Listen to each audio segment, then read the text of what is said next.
Bom dia, este é o Minuto Imobiliário da Vida Imobiliária, uma iniciativa que apoia a Gexpor. O meu nome é António Gil Machado. O fim das rendas congeladas. A petição da ALP, entrevista com o professor Menezes Leitão. Eu sou professor, muito bem-vindo ao podcast da Vida Imobiliária. Uma petição para acabar de vez com as rendas congeladas. Pedi-lhe mais detalhes sobre esta iniciativa, sobre os objetivos e o que é que visa. Muito obrigado, em primeiro lugar é um prazer estar aqui hoje consigo e com os nossos espectadores. O nosso objetivo é bastante simples. Nós tivemos em Portugal um período de congelamento de rendas que durou mais de um século e que continua a manter certos contratos antigos, portanto os contratos habitacionais anteriores a 1990 e comerciais anteriores a 1995 com rendas congeladas, portanto, ou seja, com rendas que estão muito abaixo do valor de mercado. E isso provoca uma grande distorção, porque os proprietários nestas casas não conseguem fazer obras, uma vez que os valores são completamente irrisórios, estamos a falar de valores de 20, 30, 40 euros, as casas vão se degradando, os próprios inquilinos não têm condições de habitabilidade e com o valor que pagam de rendas não se consegue que os proprietários as possam assegurar e precisamente por isso nós defendemos que estas rendas já deveriam ter acabado. Isto estava previsto na lei de 2012, que deu um período transitório de 5 anos para acabar com as rendas congeladas.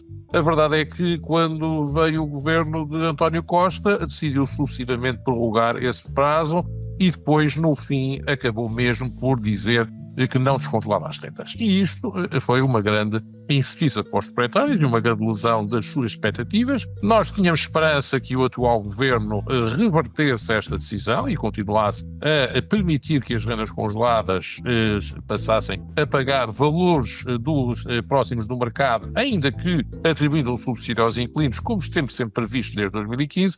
A verdade, no entanto, é que não tem feito absolutamente nada. Mas como a matéria do arrendamento é da competência do Parlamento, nós decidimos apresentar uma petição ao Parlamento para levar a que este assunto, pelo menos, seja discutido pelo Parlamento, porque achamos que esta situação de inércia e de continuar o património a degradar-se não pode manter-se por mais tempo.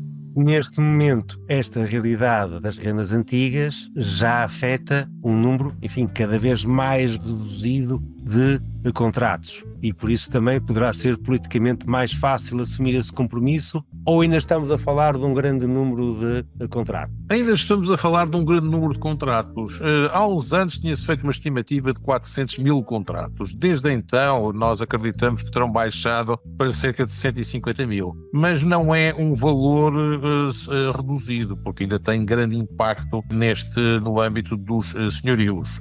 Precisamente por esse motivo, nós entendemos que era muito importante que acabasse esta discriminação, porque o que se verifica se nós tivermos um contrato num prédio que tem uma renda congelada é que os outros inquilinos do prédio veem a renda subir para o senhor poder compensar o prejuízo que está a ter naquele contrato. Isso não nos parece minimamente justo. Achamos que o arrendamento deve ter igualdade e, portanto, que todos os inquilinos devem ser tratados da mesma forma. Não pode haver uns que têm uma posição privilegiada apenas porque celebraram o contrato há mais tempo, enquanto os outros estão sujeitos às regras do mercado. Isso parece-nos muito injusto. E outras medidas de apoio e de incentivo ao arrendamento poderiam ser tomadas para assegurar que um clima de confiança que permita trazer um maior volume de folgos ao mercado de arrendamento? Claro que sim, a principal medida seria alterar as medidas que foram feitas no arrendamento e nas leis do arrendamento pelos partidos da geringonça, que de facto lançaram também o ataque aos senhorios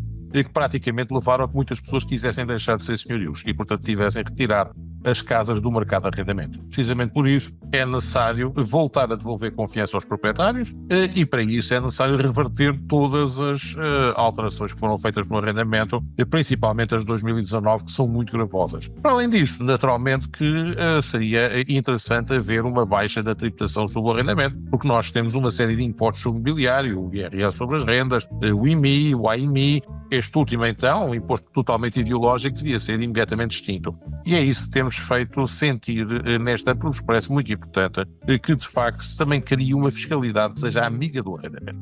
Se isso não acontecer, a penalização continuará, neste caso, fazendo cair a oferta de imóveis para arrendar, porque os proprietários estão a ser confrontados com uma situação.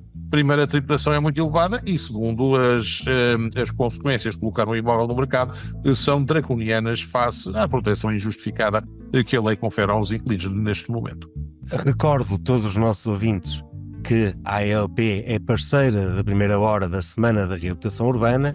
Vamos ter uma sessão dedicada ao tema de investir e do arrendamento na Semana da Reabilitação Urbana, onde contaremos, além da ALP, com a participação da Caixa Geral de Depósitos e da consultora Savills, que nos acompanharão nesta discussão. As inscrições na semana já estão abertas, juntem-se a nós. Este foi mais um podcast de Minuto Imobiliário, mas sempre com o apoio em Gexpor. Muito obrigado por ter estado connosco.